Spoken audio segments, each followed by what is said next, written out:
Hello, my name is Shay Klingbeil, and I'm the Alaska State Director for MUFON. Today I want to share a couple possible alien encounters that were shared with me recently. The first one took place in Canada many years ago.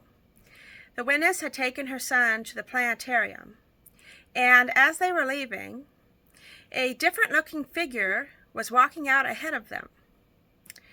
She said that he was too tall and too thin, and that his head was larger than she had seen on any human being before.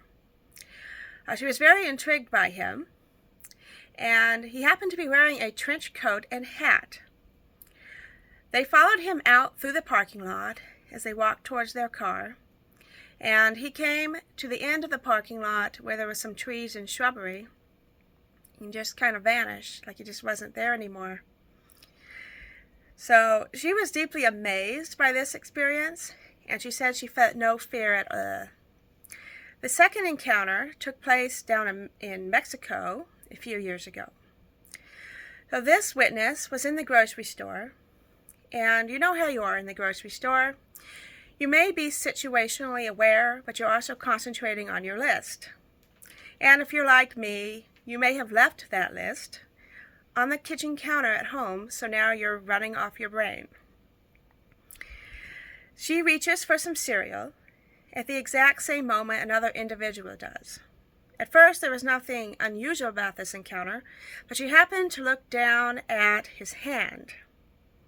And she described it as being more of an appendage, and it was all scaly, like they had a skin condition.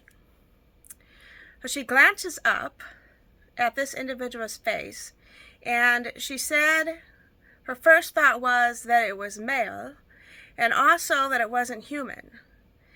The face was a bit scaly, and the eyes kind of resembled the way a reptile's would.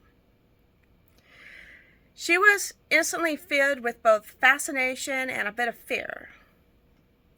The individual was wearing a hoodie, and unless you were looking closely at them, you wouldn't be able to see the face all that well. But obviously it glanced over at her because their arms brushed, reaching for the Cheerios. Well, she's still processing that this individual looks different than the average human that you see in the grocery store. And when she looks up again, he or she is gone. So there you go. You don't need to be abducted to have a possible alien encounter. Let me know what you think about these in the comments. I was also asked recently, what are some of the funniest things that I've been asked about UFOs or aliens in the course of investigations? Well, this next question is kind of funny, but I can also understand why they asked it. They asked, do aliens have to follow Earth traffic laws while flying their UFOs? Well, just imagine a gray getting pulled over for going warp 7 in a school zone.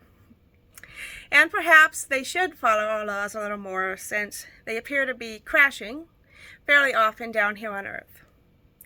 But, of course, a more serious answer is that those alien crashes might actually have drones in them, and it might be the aliens' way of feeding us technology. Of course, that is one theory out there, and not proven to be true yet, but it is a possible theory for contemplation. The next funny question I wanted to share with you today was, do aliens think we're the weird ones? And my answer to that was probably. We're the only species I know of who microwave their ice cream to make it scoopable. But thanks for listening. Until next time.